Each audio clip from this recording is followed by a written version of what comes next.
Diplomatique, le podcast au cœur de la diplomatie française.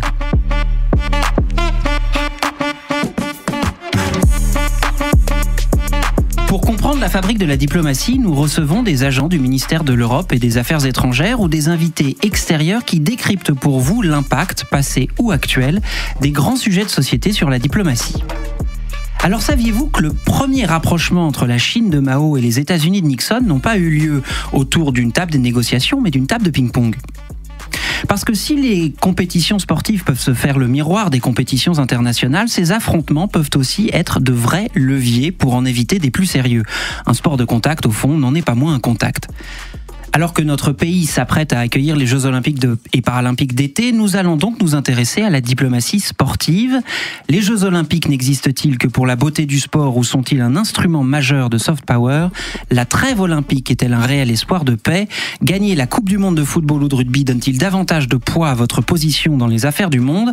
Pour répondre à ces questions sont à mes côtés Carole Gomez, assistante diplômée en sociologie du sport à l'Université de Lausanne et chercheuse associée à l'IRIS, spécialisée en géopolitique du sport, Gabriel Poisson, conservateur en chef du patrimoine au département des publics, et Samuel Ducroquet, ambassadeur pour le sport au ministère de l'Europe et des Affaires étrangères. Bonjour à tous les trois. Bonjour à vous, cher public. Je suis Alexandre Kouchner et vous écoutez Source Diplomatique.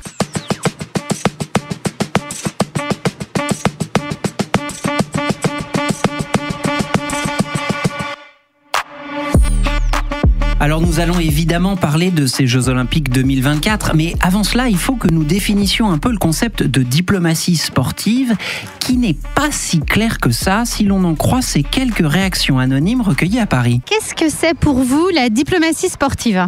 C'est l'organisation c'est la négociation dans les organisations d'événements sportifs, par exemple l'organisation de Coupe du Monde, de JO, etc. Voilà. La diplomatie sportive, c'est faire de la diplomatie à travers le sport, grâce au sport, à travers le sport. Voilà. La diplomatie sportive, c'est d'accueillir, surtout pendant ces Jeux olympiques, de les accueillir dans des bonnes conditions. Voilà, c'est être diplomate, leur montrer que la France, c'est un pays multiracial, multiculturel. Voilà, et donc on est là pour qu'ils passent des moments magnifiques, dans la joie, dans le partage et dans aussi dans l'entraide, pourquoi pas, si on peut, parce que quand même, il ne faut pas décevoir les touristes. Hein. Je sais pas, je sais qu'on crée des associations de temps en temps dans d'autres pays, donc peut-être que c'est ça. C'est vrai qu'il ne faudrait pas décevoir les touristes. Samuel Ducroquet, vous êtes ambassadeur pour le sport au Quai d'Orsay, vous êtes donc un diplomate du sport. La réalité de votre mission, est-ce que c'est de ne pas décevoir les touristes ? Est-ce que c'est de faire de la diplomatie pour et par le sport ? Bref, nos concitoyens et nos concitoyennes que nous venons d'entendre ont-ils tout compris à votre job ? Ouais, je pense qu'ils ont presque tout compris. À les écouter, en effet, j'aurais tendance à dire qu'ils ont touché du doigt certains pans essentiels de la diplomatie sportive. Ils ont parlé, pour la plupart d'entre eux, de l'organisation des grands événements sportifs internationaux qui sont aujourd'hui, a fortiori dans le contexte de l'accueil de la Coupe du Monde de rugby en France, des Jeux Olympiques et Paralympiques de Paris 2024, l'importance et le rayonnement à travers ces grands événements sportifs. Donc ça, c'est un pan essentiel. Pas décevoir les touristes, c'est un autre pan essentiel, en effet, parce que organiser les grands événements sportifs internationaux, c'est bien. Les organiser dans les meilleures conditions, en termes de rayonnement international, c'est mieux. Donc c'est un point vraiment essentiel et c'est ce que fait le ministère de l'Europe et des Affaires étrangères lorsqu'il a la charge de certains aspects de la livraison, comme on le dit, des Jeux Olympiques et Paralympiques, que ce soit sur le plan consulaire, donc des visas, protocolaires, l'accueil des chefs d'État et de gouvernement, etc., etc. Et puis, l'une des personnes interrogées a parlé de faire de la diplomatie grâce au sport, et c'est en effet ça, c'est mettre... Ça va dans les deux sens d'ailleurs, c'est mettre à disposition du sport l'appareil diplomatique, donc à la fois les outils du ministère de l'Europe et des Affaires étrangères, mais aussi son réseau à travers le monde, mais également mettre plus de sport dans notre activité diplomatique, donc faire en sorte que le sport prenne toute sa place dans les programmes du ministère de l'Europe et des Affaires étrangères. Donc ils ne sont pas si éloignés. Non, ils ont bien compris. Je voudrais m'assurer que nous avons tous et toutes compris. D'ailleurs, Carole Gomez, vous êtes une spécialiste de la diplomatie sportive. Est-ce qu'il y a une définition claire? Est-ce qu'on vient déjà de l'entendre? Comment est-ce que vous, dans votre approche universitaire, vous la décrivez, cette diplomatie sportive? Alors, effectivement, beaucoup de choses ont déjà été dites. Peut-être pour poser une définition relativement claire, il y en a plusieurs qui ont été développées, mais celle que je retiendrai, c'est sans doute celle développée par Stuart Murray et Pecman en 2014, qui considérait la diplomatie sportive comme un ensemble d'activités diplomatiques et de représentation qui sont entreprises par des acteurs sportifs au nom et ou en collaboration avec leur gouvernement. Et donc il y a vraiment cette idée-là de venir développer des activités de différentes sortes, et ça a été cité par monsieur l'ambassadeur, pour justement essayer de faire rayonner son pays, son sport, à l'échelle internationale, à l'échelle continentale, ou même aussi à l'échelle nationale. Puisque il est intéressant de voir que ce concept de diplomatie sportive est souvent lié, en parallèle et souvent dressé avec le concept de puissance, et notamment le concept de soft power qui avait été développé au début des années 1990 par le politiste américain Joseph Nye, et où on considère aujourd'hui que la diplomatie sportive est un instrument, est un outil de soft power, c'est-à-dire de puissance douce, qui permet de mettre autour de la table différentes parties prenantes, des acteurs privés, des acteurs publics, des acteurs locaux comme des acteurs internationaux, pour justement essayer de faire avancer un certain nombre de dossiers.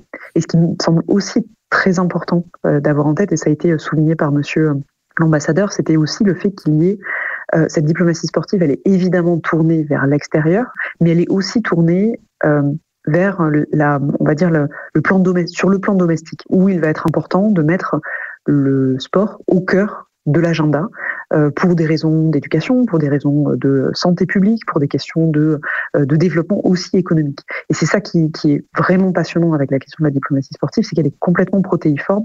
Monsieur l'ambassadeur, je vous vois opiner du chef, vous vous retrouvez, j'imagine, dans cette définition du sport comme puissance douce, du rayonnement aussi de l'influence française? Oui, absolument. Et ce que disait Carole Gomez était extrêmement intéressant, aussi sur le plan de la diversité des acteurs. Ce qui a été dit tout à l'heure, c'était qu'il y avait un nombre incalculable de parties prenantes dans cette action plus générale de la diplomatie sportive, et c'est quelque chose que moi, en tant qu'ambassadeur pour le sport, je constate au quotidien. Mes interlocuteurs sont aussi bien des représentants des corps diplomatiques étrangers, du monde du secteur privé, des entreprises de la filière sport, des représentants de collectivités territoriales, de sportifs, d'organisations non gouvernementales, et c'est cet ensemble d'acteurs qui, et c'est là mon rôle, dans le cadre d'une coordination avec le ministère de l'Europe et des Affaires étrangères, eh bien, projette une forme de diplomatie, donc cette diplomatie sportive. Alors cet axe si particulier de la diplomatie, il s'est construit par le temps et par la pratique, vous nous le disiez, Madame Gomez. C'est pour ça que nous avons avec nous Gabriel Poisson, vous êtes spécialiste de l'histoire et des archives diplomatiques. C'est grâce à vous qu'on va avoir beaucoup de recul et s'intéresser à certains de ces grands événements sportifs internationaux. D'abord, est-ce que le Quai d'Orsay, dans son histoire, a tout de suite adopté une lecture diplomatique des événements sportifs? Est-ce que c'était tout de suite un axe, ou est-ce que pendant longtemps, c'était au fond des événements sportifs? Alors, effectivement, le Quai, dès l'origine, a bien compris ce que Mme Gomez a expliqué sur la notion de représentation, et notamment le fait que le pouvoir, la puissance, se manifeste aussi dans les compétitions sportives. Donc ça, c'est très manifeste, par exemple, après la Première Guerre mondiale, quand on a tout un enjeu sur faut-il ou non laisser les Allemands participer aux Jeux Olympiques. Et ça, c'est vraiment une question très très forte. Alors en 1920, pas question. En 1924, c'est à Paris. Peut-on laisser les Allemands défiler à Paris? Et la réponse du ministère va être non, absolument pas. Beaucoup de pays veulent essayer de négocier, et finalement le compromis, c'est les Allemands non, mais les Autrichiens oui. Alors voilà, c'est ça, on va laisser un premier pas. Mais ensuite, on remarque très vite que au bout d'un moment, les Jeux Olympiques, dans la manifestation de la puissance, ça devient quelque chose de tellement important qu'on ne peut plus tellement jouer cette question. Et ça se voit très nettement en 1936. En 1936, il y a deux Jeux Olympiques. Il y a les Jeux Olympiques d'hiver, qui se passent avant, qui se passent au mois de février, à Munich, et les Jeux Olympiques d'été qui sont à Berlin à l'été, comme on s'en souvient souvent. Et entre les deux, Hitler va réoccuper la Rhénanie, donc occuper militairement la frontière. Et là, il y a une grande question. Est-ce qu'on accepte l'état de fait ? Est-ce qu'au contraire, on manifeste qu'on ne peut pas participer à ça parce que la diplomatie et la participation aux Jeux Olympiques seraient la même chose ? Et finalement, le choix est de dire mieux vaut être dedans que dehors. Là, ils savent qu'on a enlevé les signes antisémites, mais c'est juste parce que les étrangers sont présents, qu'ils prennent des photos et que ça ferait mauvais genre. Mais tout le monde, l'ambassadeur à Berlin, sait très bien que derrière ça, c'est une manifestation de propagande nazie. Mais il vaut mieux participer, il vaut mieux être présent dans ce concert des nations plutôt qu'en être exclu. D'où ces choix, et ce qui montre quand même que dès le début, le ministère a bien compris que cette dimension de représentation des nations était très présente aux Jeux Olympiques. Il n'y avait pas encore à cette époque-là d'autres choses. Alors vous évoquiez évidemment à l'instant 1936 et 1924, il y a des événements sportifs qui ont une place particulière dans l'histoire. Nous allons ensemble en explorer certains pour éclairer, comme vous venez de le faire, leurs implications diplomatiques. On va commencer par les Jeux de Paris de 1924, dont nous fêtons le centenaire en les accueillant à nouveau. J'imagine que vous tous et vous toutes autour de vous, vous en entendez parler, vous en parlez vous-même, que l'ambiance monte progressivement. Eh bien voilà l'ambiance qui régnait il y a un siècle. 24 ans plus tard, c'est le stade de Colombes construit pour l'occasion qui accueille les Jeux de la 8e Olympiade. Plus de 3000 athlètes de 44 nations sont présents et c'est Géo André qui prête serment devant Gaston Doumergue, président de la République. 1000 journalistes rendent compte des exploits du Finlandais Nurmi, 5 médailles d'or, avec un doublé 1500-5000 le même jour. Autre grande figure des Jeux, le nageur américain Johnny Weissmuller qui remporte 3 médailles d'or et 1 de bronze avant de devenir un célèbre Tarzan au cinéma.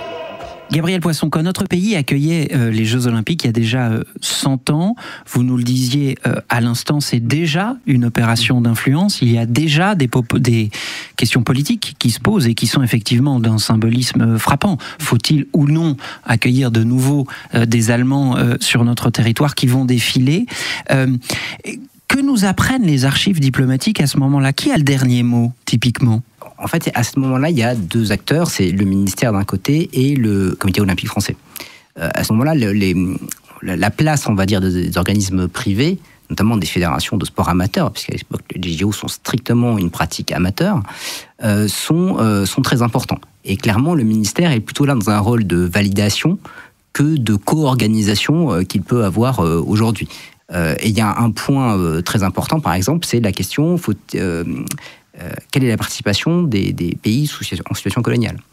Puisqu'évidemment, à cette époque-là, en 1924, la plupart du monde fait partie des empires coloniaux européens.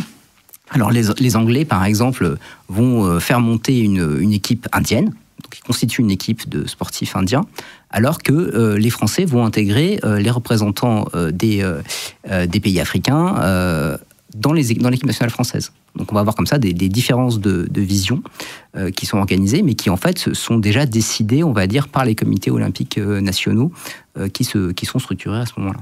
Et vous nous le disiez tout à l'heure, l'Allemagne est exclue des Jeux Olympiques de 1924. Elle organise ceux de 1936. C'est une édition où l'aspect sportif, en tout cas des JO d'été, passe presque au second plan, tant le régime nazi fait de cet événement une vitrine internationale. Voici d'ailleurs comment sont décrits ces Jeux Olympiques de Berlin par un documentaire passionnant sur les dieux du stade que vous pouvez trouver sur Arte. L'égérie des nazis nous persuade toujours aujourd'hui que les Jeux de 36 n'ont été qu'une sublime compétition entre les meilleurs, une parenthèse dans l'histoire qui a compté parmi les plus beaux Jeux olympiques. Berlin 1936 est un événement géopolitique majeur. Est-ce qu'on a des témoignages historiques des ambassadeurs de l'époque ? Que disent-ils ? Que voient-ils ? Est-ce que, face à ce spectacle, j'allais dire, l'urgence augmente ? Alors, il est évident que les ambassadeurs, et d'ailleurs plus largement tous les diplomates qui sont en poste à Berlin, sont très conscients de la mise en scène nazie, et notamment de la place que joue le sport et le culte du corps dans l'idéologie nazie. Ça, c'est quelque chose dont il y a vraiment une conscience très forte, en disant que l'aspect est clairement mis en œuvre, utilisé par les nazis. Ce qui ne veut pas dire qu'eux-mêmes ne soient pas un petit peu atteint par cette idée aussi d'un culte on retrouve l'expression de la force de la race, y compris dans des dépêches françaises. On a aussi cette notion que finalement l'hygiénisme, la pratique sportive peut amener un peuple à développer des vertus, etc. Alors sans aller évidemment dans l'idéologie purement raciale, mais c'est quelque chose qu'on retrouve quand même dans les dépêches. Et notamment le fait que les Jeux se passent assez mal pour les Français est quelque chose qui est perçu, qui est regretté, en disant c'est quand même, on voit bien qu'en France on ne fait pas assez d'efforts, on n'a pas suffisamment développé la pratique sportive, on n'a pas suffisamment animé, etc. Par contre, des événements qui nous paraîtraient aujourd'hui, dans notre regard du XXIe siècle, fondamentaux, comme la victoire de Jesse Owens, et la démonstration finalement que l'idéologie raciste, évidemment, n'a aucun sens sportivement.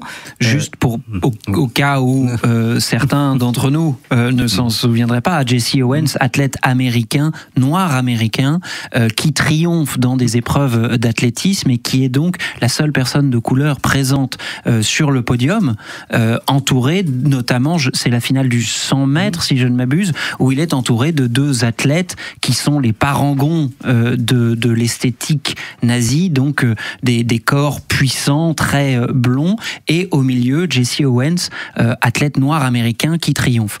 Ça, vous nous dites, ça nous semble un symbole phénoménal, et à l'époque, pas tellement. Non, à l'époque, effectivement, ils n'en parlent pas. Et d'ailleurs, c'est assez marquant de voir que la question des réussites individuelles, des records, qui a gagné les courses, etc., n'est pas tellement abordé. Ce qui compte, c'est le collectif, c'est le nombre de médailles par équipe, c'est le classement des pays, c'est ces dimensions-là. Et la dimension, on va dire, de la performance, terme qui, je pense, d'ailleurs, l'ambassadeur n'aurait pas utilisé parce qu'il lui paraîtrait trop lié aux courses de chevaux à l'époque, c'est quelque chose qui n'existe pas, enfin, qui n'est pas perçu comme ça. Ce qui compte, c'est comment les pays ont manifesté ou non leur réussite. Carole Gomez, vos recherches portent sur la diplomatie sportive. Est-ce qu'il y a d'autres grandes dates, d'autres grands événements dans l'histoire de la diplomatie sportive ? J'aurais tendance peut-être à en avoir plusieurs en tête. Plus récemment, les Jeux d'hiver 2018 qui ont eu lieu en Corée du Sud et qui me semblent particulièrement intéressants puisqu'ils ont permis, on va dire, la mise en scène d'un rapprochement entre la Corée du Nord et la Corée du Sud. Il faut avoir en tête que la Corée du Nord et la Corée du Sud ont été en guerre de 1950 en 1953, n'ont toujours pas signé de traité de paix et donc techniquement sont toujours en conflit larvé, mais sont toujours en conflit. Et il était très intéressant de voir qu'au cours des dernières, au cours du XXIe siècle, dès le début du XXIe siècle, il y avait eu des différentes tentatives de la part de différentes organisations de tenter de rapprocher ces deux pays autour d'un objet qui se veut apolitique, qui n'est évidemment pas, mais qui se veut apolitique. Et il y avait eu un certain nombre de mises en œuvre de rapprochements, notamment on peut penser aux Jeux de Sydney en 2000, aux Jeux d'Athènes en 2004 ou au jeu de Turin en 2006 où on avait vu les deux délégations de Corée du Sud et de Corée du Nord défiler ensemble lors de la cérémonie d'ouverture des Jeux. Et là, ce qui s'est passé en 2018, c'est quelque chose de vraiment intéressant puisque on a eu un rapprochement en l'espace de quelques semaines qui s'est opéré entre la Corée du Nord et la Corée du Sud. Il faut avoir en tête que les relations entre les deux pays sont très compliquées. C'est un véritable problème diplomatique, politique, extrêmement ancien, avec des considérations complexes qui datent d'un demi-siècle. Et donc, il y a un certain nombre d'obstacles à franchir. Au cours des dernières années, pendant toute la décennie 2010, il y a eu énormément de difficultés entre les deux pays à pouvoir avancer, collaborer. et avoir un dialogue, on va dire, bilatéral à peu près serein. Et l'année 2017 avait notamment été marquée par un certain nombre, une hausse des démonstrations de force, notamment de la Corée du Nord, avec des tirs de missiles qui avaient fortement inquiété non seulement leurs voisins sud-coréens, mais plus largement l'ensemble du globe, alimenté aussi par un certain nombre de déclarations politiques, notamment de Donald Trump à ce moment-là. Et puis, il y a eu une espèce de coup de théâtre qui s'est déroulé de mémoire, c'était à la fin du mois de décembre 2017, où Kim Jong-un, grand dirigeant de la Corée du Nord, avait considéré que ces Jeux organisés en Corée du Sud, pouvaient être l'occasion, l'opportunité pour les deux pays de non pas résoudre tous les problèmes, puisqu'il serait sans doute vain et naïf de croire cela, mais au moins de participer ensemble. Et donc, en l'espace de quelques mois, en l'espace même de quelques semaines, voire quelques jours, quelque chose s'était dessiné. Le CIO s'était aussi saisi de cette opportunité-là, et les différents comités, le comité d'organisation sud-coréen avait accueilli on va dire cette déclaration comme étant une main tendue, et il y avait eu du coup deux choses qui avaient été particulièrement intéressantes. Le premier, c'est un défilé sous les mêmes couleurs, sous un même drapeau lors de la cérémonie d'ouverture, qui du coup n'est pas quelque chose de nouveau, mais qui, dans le contexte dans lequel il intervenait, était quand même assez intéressant. Et par ailleurs, la participation d'une équipe commune en hockey féminin, où il y avait des joueuses sud-coréennes et nord-coréennes qui évoluaient sous le même maillot. Alors, ce qui est intéressant ici, c'est que en aucun cas, la situation a pu être réglée. C'est un problème politique qui doit se résoudre par des canaux politiques et diplomatiques, c'est évident. En revanche, il a permis la réinstauration d'un dialogue très pragmatique, très pratique sur l'organisation le déplacement des différentes délégations. Comment est-ce que concrètement la question des visas allait se poser, ce genre de choses. Vous nous parlez de l'importance des Jeux Olympiques et Paralympiques. Tous nos exemples, effectivement, sont tirés de cette riche histoire sportive. Mais qu'en est-il des autres grands événements sportifs, c'est-à-dire une Coupe du Monde de football, une Coupe du Monde de rugby? Est-ce que là aussi, on est dans un cadre qui permet autant d'avancer, par exemple, que les Jeux Olympiques? Oui, alors en fait, ça va vraiment dépendre de quel sport vous allez parler et dans quelle temporalité vous allez vous situer. Je vais vous prendre peut-être deux exemples, un qui concerne le football et un qui concerne le rugby. En ce qui concerne le football, il a été intéressant, je vais prendre l'exemple le plus récent, ce qui concerne les compétitions masculines, avec la Coupe du Monde 2022 qui s'est déroulée au Qatar, et où il a été très intéressant de voir toute la mise en scène qu'il y a pu avoir entre l'équipe les représentants politiques, et notamment Mohamed Ben Salman, qui est donc le prince héritier d'Arabie Saoudite, et l'émir El Thani du Qatar, avec des photos, des mises en scène des déclarations communes qui ont pu avoir lieu, alors même que les relations entre les deux États, le Qatar et l'Arabie Saoudite, avaient été extrêmement tendues entre 2017 et 2021, ayant des sanctions extrêmement lourdes, extrêmement fortes, prises par l'Arabie Saoudite et un certain nombre d'alliés contre le Qatar. Et du coup, au cours de cette Coupe du Monde, on a pu voir non pas une normalisation des relations, mais en tout cas la mise en scène d'un retour un peu plus pacifié, d'une collaboration qui était de nouveau mise en œuvre. Et c'est en tout cas ça qui est intéressant. Dans le cadre du rugby, on a différents exemples qui me semblent intéressants. L'exemple le plus connu que l'on a en tête, et qui ne concerne pas forcément que des relations bilatérales, mais qui peuvent être aussi un message qui peut porter à l'intérieur du pays, et évidemment la victoire de l'équipe d'Afrique du Sud lors de sa Coupe du Monde organisée en Afrique du Sud en 1995, et qui, pour le symbole, pour son pays, pour pour le pays, mais également pour la communauté internationale, était extrêmement fort, avec ce pays de l'Afrique du Sud qui venait tout juste de sortir de l'apartheid et qui avait donc fait son retour dans la communauté internationale et qui venait d'être réintégré au sein du concert des nations. Et donc c'est aussi ça qui est intéressant, c'est de voir comment est-ce que le sport, comment est-ce que la victoire d'une équipe, comment est-ce que une rencontre en tribune peut avoir des conséquences bien au-delà de l'espace temporel et l'espace dans lequel il se déroule. Effectivement, la victoire de cette nation arc-en-ciel est un moment très fort de cette histoire intérieure et internationale de l'Afrique du Sud, mais ça me permet de vous poser une question peut-être un peu naïve, mais nous avons pour le moment parlé des diplomates, on a parlé des chancelleries, on a parlé des archives. Les athlètes sont quand même en première ligne de ces événements. Après tout, ils sont structurés autour de leur performance et de leur compétition.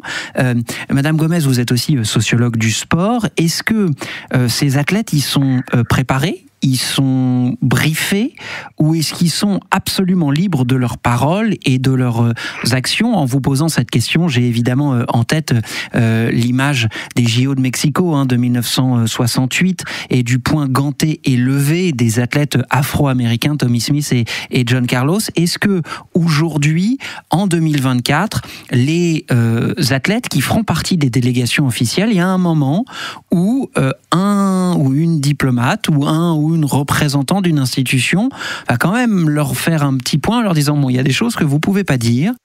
Alors, je tiens juste à préciser que vous avez tout à fait raison de mentionner l'épisode de 1968 et surtout, il est très important et très intéressant de rappeler que ces deux athlètes-là ont été sanctionnés par leur comité national olympique en étant renvoyés aux États-Unis et qu'ils ont pendant très longtemps été bannis de leur sport et même considérés comme étant des personnes ayant transgressé les ordres qui ont été établis.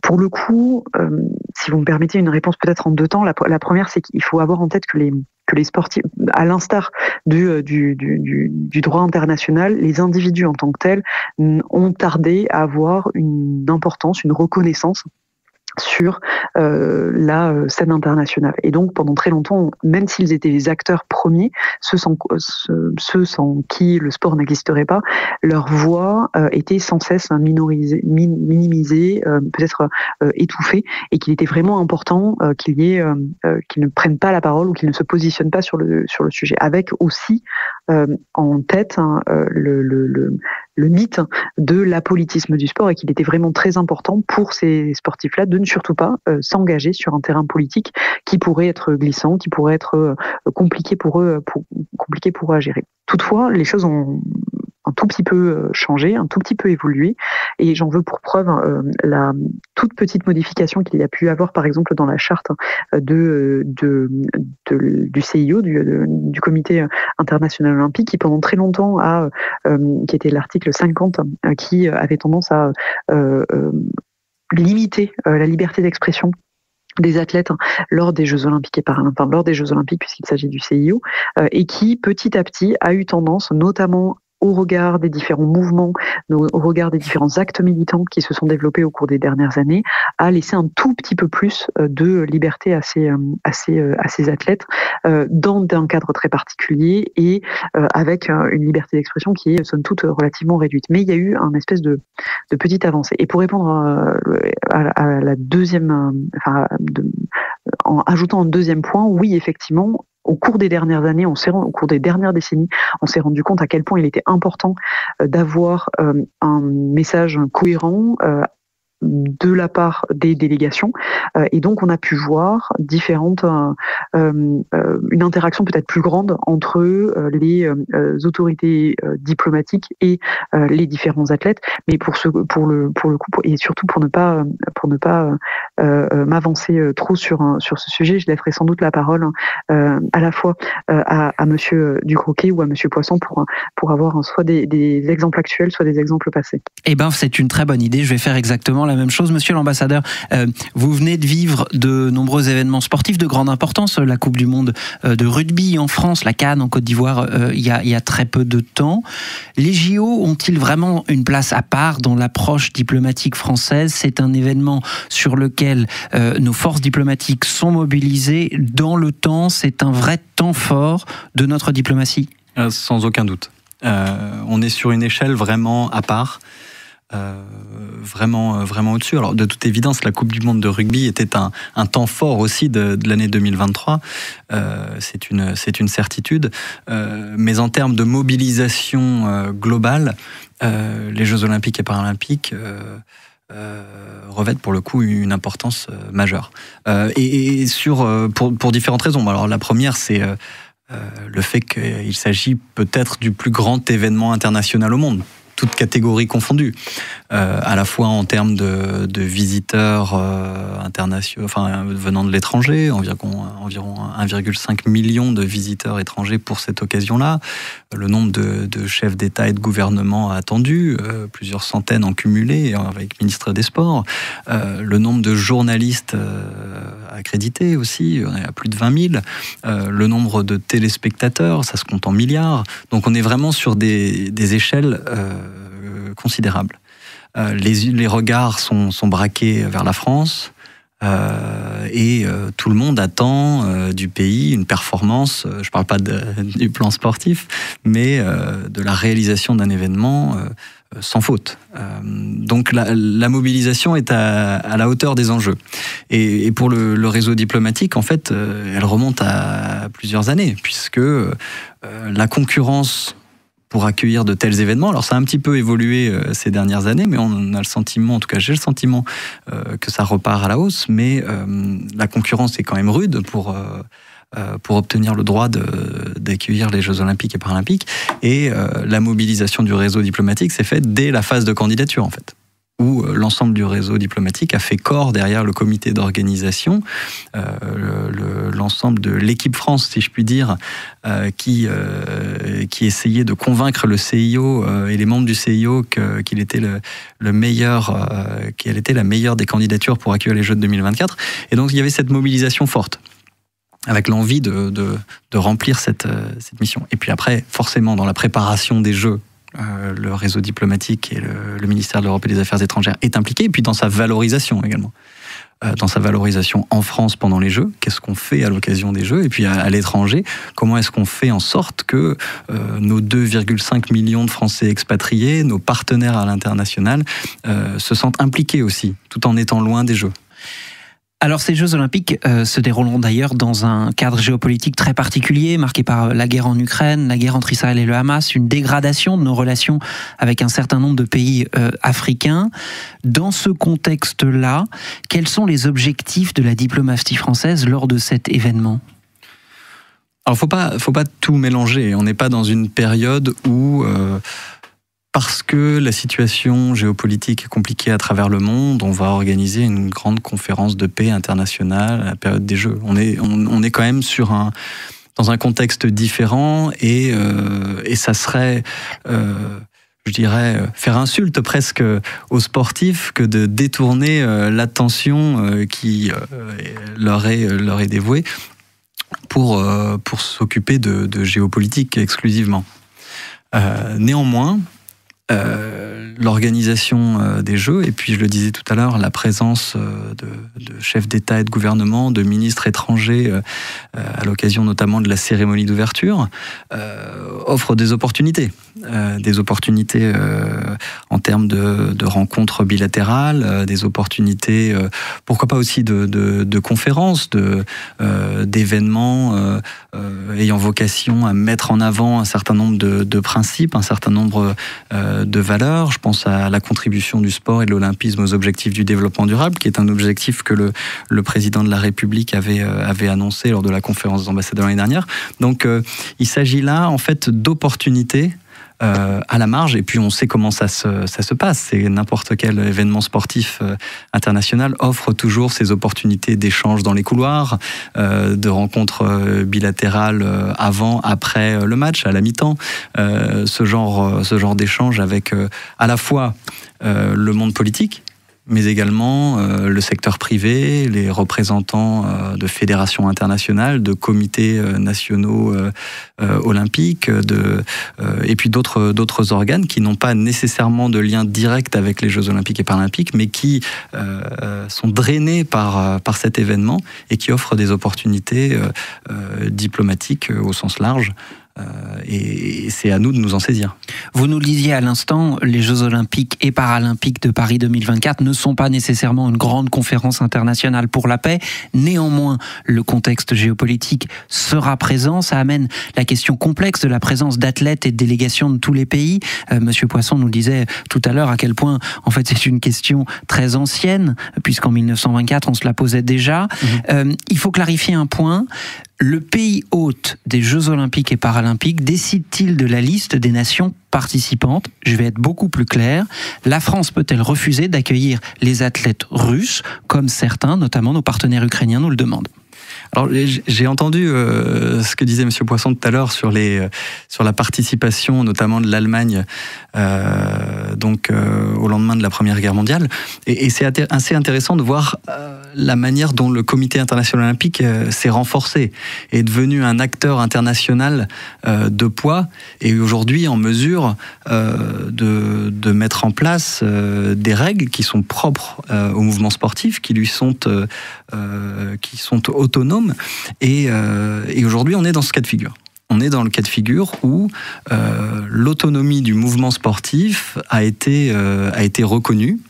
Pour ce qui est de la question de la participation des athlètes russes et biélorusses aux Jeux de Paris 2024, eh bien justement, on a décidé de respecter cette autonomie du mouvement sportif international, et donc de se fier aux critères qui ont été fixés par le Comité international olympique et le Comité international paralympique. Donc les Russes et les Biélorusses, les athlètes russes et biélorusses pourront participer aux Jeux de Paris 2024 en tant qu'athlètes individuels et neutre, donc selon des critères assez précis, et notamment de non-appartenance au mouvement militaire, aux forces de sécurité intérieure, ou ayant ouvertement apporté leur soutien à l'agression militaire de la Russie envers l'Ukraine. Alors Madame Gomez, vous nous le disiez tout à l'heure, il peut y avoir plusieurs formes de diplomatie sportive. Dans certains sports, notamment le rugby, on parle du French flair, au fond de l'audace française, ou en tout cas d'une certaine manière de jouer. Est-ce qu'il y a une diplomatie sportive à la française, et quels sont les autres modèles? Alors, vaste question que vous me posez là. J'aurais tendance à dire que il y a sans doute la diplomatie sportive française a une spécificité, et ça a été très bien rappelé par Monsieur Poisson et par Monsieur Ducroquet précédemment, avec le fait que c'est pas du tout quelque chose qui est nouveau, c'est quelque chose qui est inscrit, qui était en filigrane dans l'histoire diplomatique depuis depuis un siècle, mais qu'elle s'est véritablement formalisée à la fin de 2013, et notamment au début des années 2014, avec la nomination d'un ambassadeur pour le sport, avec une stratégie très claire qui a été mise en œuvre. Pour le coup, il y a différents axes qui ont été développés par Monsieur l'ambassadeur au début de l'interview, avec la volonté d'accueillir évidemment des grands événements sportifs internationaux, de mettre en avant les spécificités françaises en termes économiques, en termes de dynamisme économique, mettre en avant aussi la formation. On en a peu parlé, mais c'est quelque chose qui est aussi extrêmement important, le fait qu'on ait des entraîneurs, des préparateurs physiques qui soient reconnus à l'échelle du monde entier.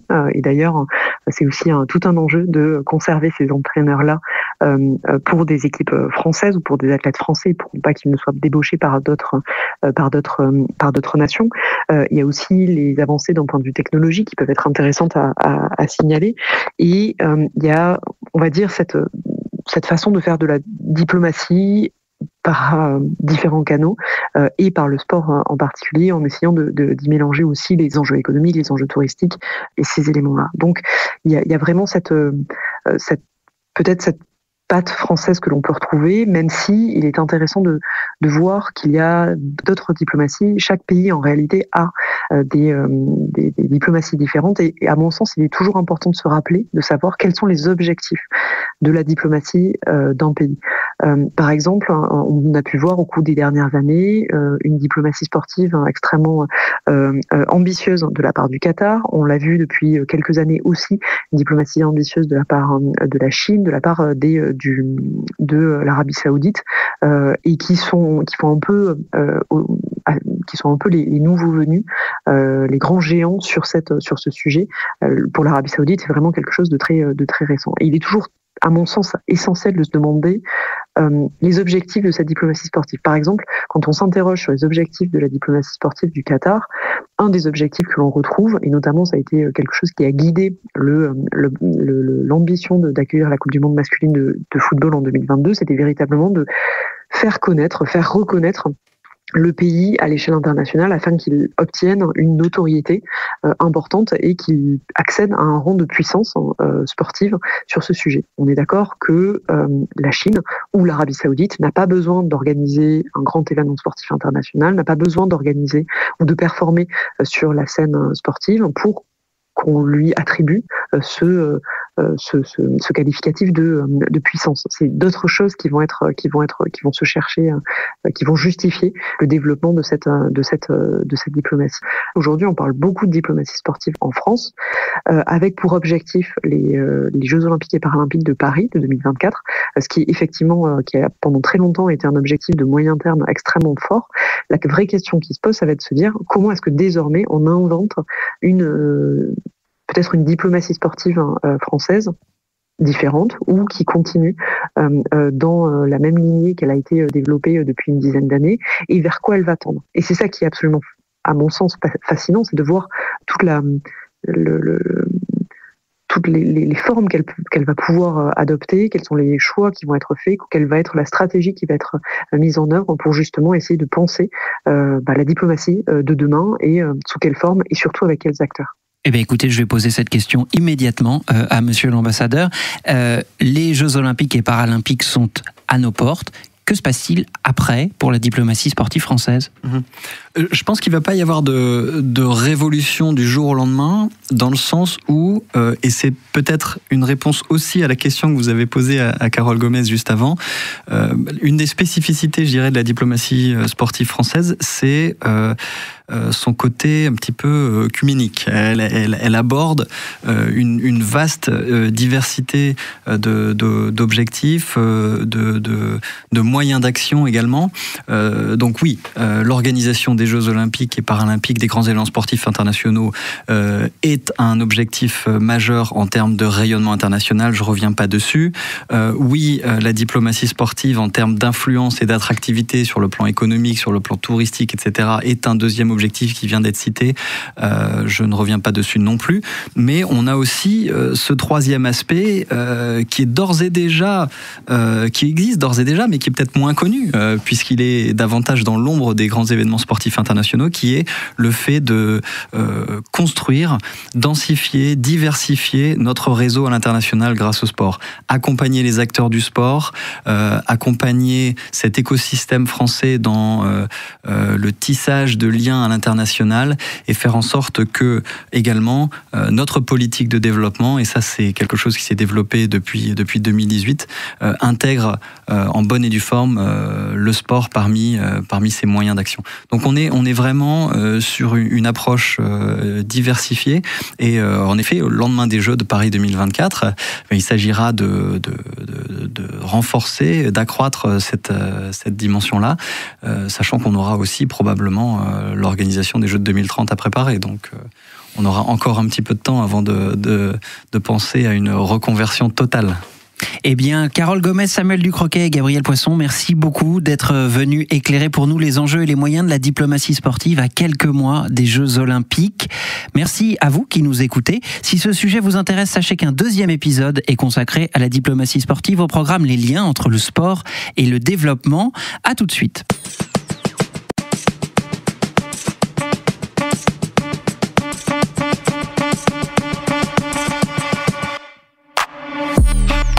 Retrouvez Source Diplomatique, le podcast au cœur de la diplomatie française, sur toutes vos plateformes d'écoute.